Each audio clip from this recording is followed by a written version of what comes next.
Admin 7, which is authorization to advertise public hearings on a proposed zoning ordinance amendment to Chapter 112.1 regarding Article 6, parking and loading and related changes. Supervisor Gross. Thank you, Mr. Chairman. This is our, what we've called Parking Reimagined.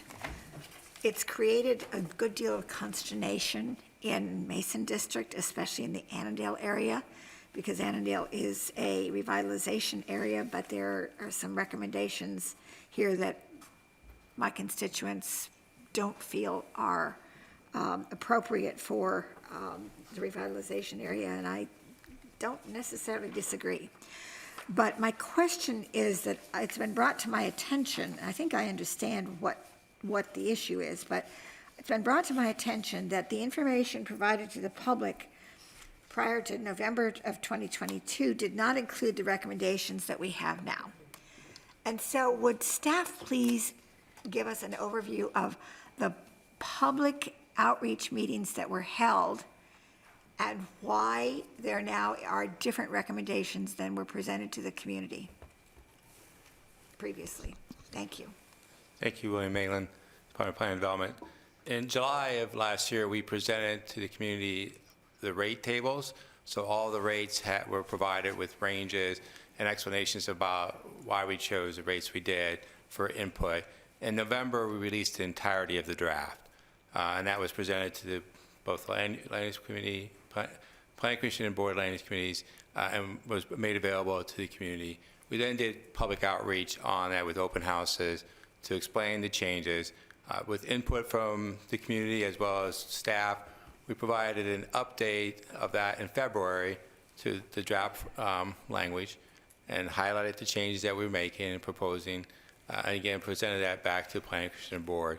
And then we again, working through some additional input from the community, have made minor tweaks to that to what was presented to the board today. So the idea of a public meeting and public outreach, you've got a proposal, you take it out to the public, hear their comments, and then sometimes incorporate those particular items into, those particular items into what you present to the board. So this is the way you develop information and a greater public input into what the recommendations are. Is that correct? Yes, very, very correct, yes. And again, next step will be Planning Commission and Board public hearings, and I assume we'll get additional comments based upon what's presented today and be able to provide potential changes as necessary. Okay, that was my understanding, but I'm not sure it's understood by the community. Some people have identified it as a bait and switch, which is not what we do here. It is putting something out for people to react to, taking their reactions and their comments, incorporating that into what you present to the board. Simple enough? Correct. And, going back to November, some of the comments we heard from the community was concerns about the authority that the director may have for adjustments. And when we came back in February, we adjusted that to lower the recommendation from a staff perspective. So, and again, there's a large range of where the Planning Commission Board can make that recommendation. So we did try to hear the concerns of the community and make those adjustments and identify what those changes were. Okay, I just wanted to make sure that I asked the question about the process because it is misunderstood sometimes. Why is this different than what we were given before? But it's different because you've had additional input. That's the way we get to. It's like editing a draft and editing a draft and editing a draft. So then the draft becomes something that is no longer the draft. It's the main. It's the main proposal. And that will continue throughout the process. Correct. And we're authorizing these public hearing days, but if more time is necessary, of course, we'll allow more time. I think the point is get these dates on the table so that we can get more input, and depending on how much more input we get, we may or may not meet these dates, because I do think there is a lot of confusion still in the community, and this is a way to make sure we're reflecting that and getting as much community feedback as we can, that now, it's tied to a potential date, but we're not saying here as a board, we have to have hearings on those dates. We're saying, let's set these dates, let's continue that conversation, that evolution, If it is ready to go by that date, that's one thing, but if it's not, we're going to take the time to continue to solicit public input. Thank you, Supervisor Gross. and that was, I wanted to make sure that that point was made. We normally don't have a lot of discussion about the administrative items, but this one seems to have hit a nerve for a lot of folks. The other question I would have, and maybe you can get back to me on this, but there was, in the document apparently, there is an indication that Annandale is considered a transit hub. And so the parking requirements would be lower in Annandale, in the Annandale revitalization area. That's a pipe dream, quite frankly, that Annandale is a transit hub. And so I'd like to be able to, and we don't have to have that discussion right here, right now, but I would like to have more information provided to me in time for the hearing as to why staff feels that Annandale is considered a transit hub. Because we may get there someday, but not anytime soon. So, thank you. Okay, Supervisor Faust and Supervisor Harity, and we'll come over here. Thank you, Mr. Chairman. Yeah, I mean, I'm going to support advertising this amendment, but I do have some serious issues and concerns that have been brought forward by my constituents and by myself. I'm just going to list some of them and ask that an effort be made over the coming weeks to address them very specifically, because, you know, this is we say we can go back and change parking after the fact if it doesn't work right, but you can't. I mean, a building is constructed and the parking can no longer be expanded. And so there's no confusion. I support very much the overall goal of reducing the amount of parking. We have too much in this county, but we have to do it appropriately. So the inadequacy of the rates for multifamily, this is an issue that keeps coming up.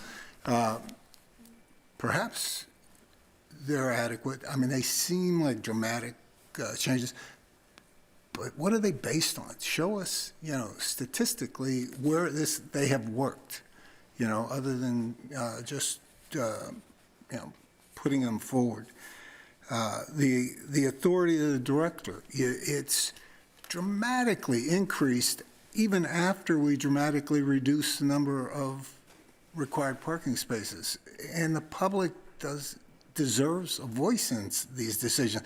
We're not trying to evade public input through this process, but that's the sense you get when you read this. There's no longer a requirement, no criteria for consideration of impacts on neighborhoods. That's not specifically included the way I believe it was for the director to consider. You know, why would we not consider the impact when a request is being made for parking reductions?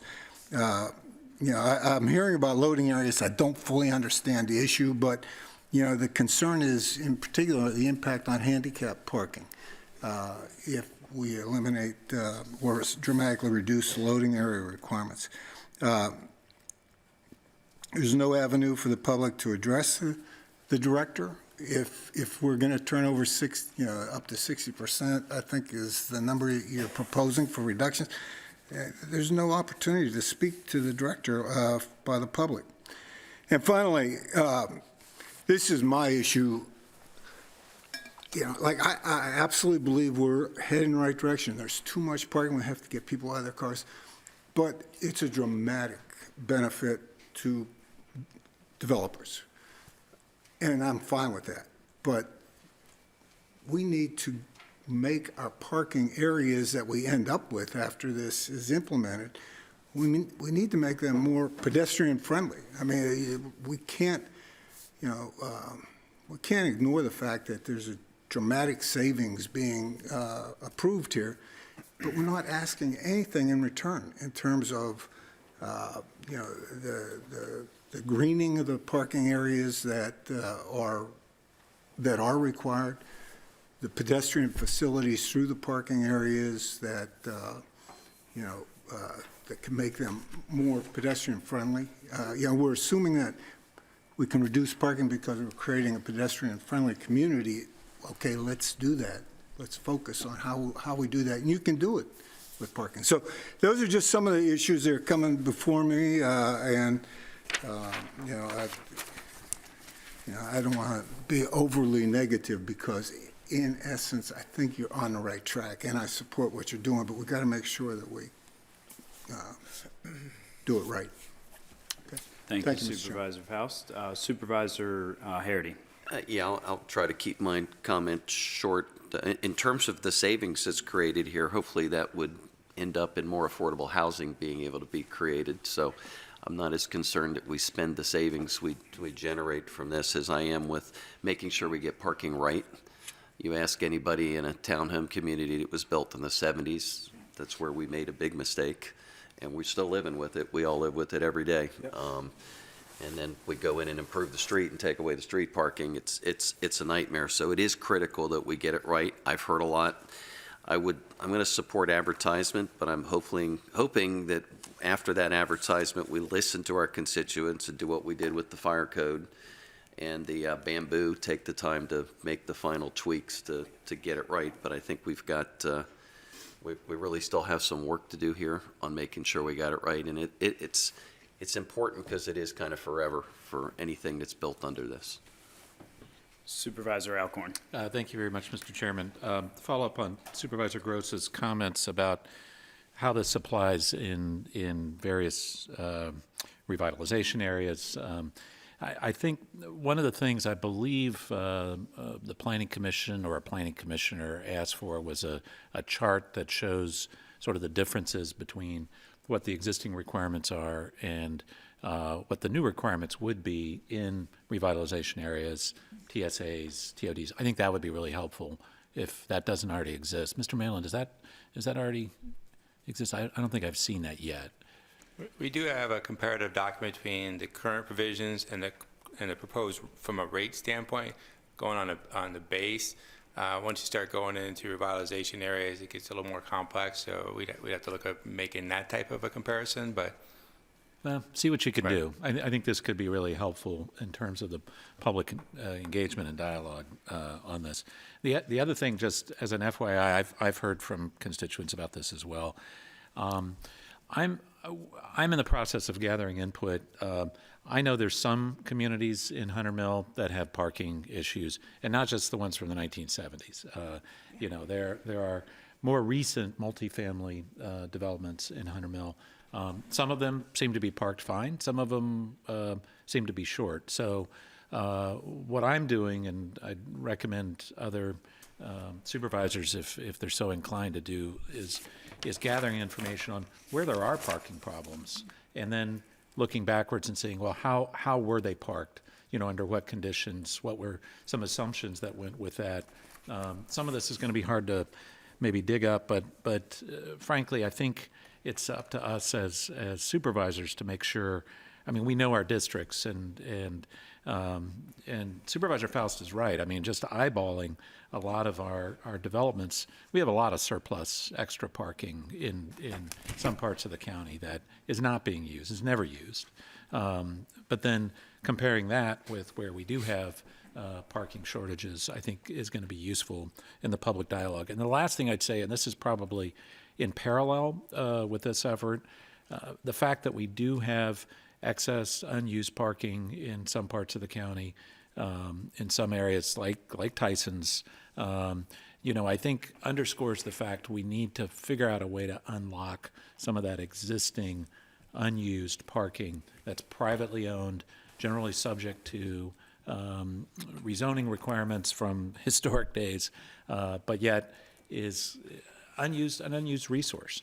So, and I know this is something I've talked with staff about. I know we're also going to be looking at on-street parking is another. I think that's one piece of it, but also where we can look to perhaps get more engaged as a county in making sure, or at least getting some of this privately restricted parking to be available to folks publicly as I think a direction, at least in some areas, we're going to absolutely need to go.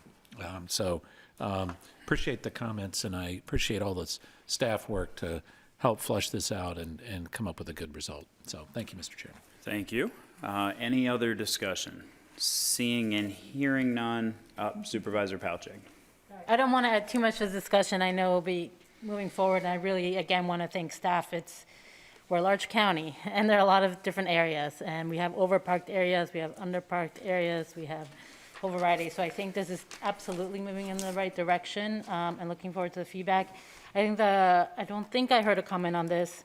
In addition to looking at right-sizing the parking and how we do that, especially with the existing areas, I think I absolutely appreciate in here both the inclusion of the bicycle parking requirements, as well as inclusion and next steps. I think we definitely need to keep looking at, and we do that on every case. I know every case I come forward and say pedestrian and bicycle access are critical. And so I think as we learn through that and understand that we want to be able to move people and move them safely and effectively and efficiently, that we understand how the parking for bicycle, the pedestrian access are important. And we're going to have different viewpoints, but I do think that we are a much more urban area than when we were in the 1970s, and our parking needs to reflect that. So thank you for the work, and looking forward to the continued conversations on this. All right, thank you very much. We've given you a lot there. We are authorizing a public hearing, though, only with this item, and we'll have plenty of more time to work on this. But as others have said, certainly want to thank staff for the time and effort that they put in this. One thing that I think is universally believed is the current parking regulations in the county don't work, and we have to do something. And you all have put a lot of work into trying to come up with that right balance, and I know we'll continue to in the weeks ahead, so thank you. With that, we have a motion and a second to approve admin items 1 through 10. All those in favor of the motion, please say aye. Aye. Any opposed? Any abstentions? And that motion carries and brings us to action items. Action item 1 is authorization to amend Fairfax County's one-year action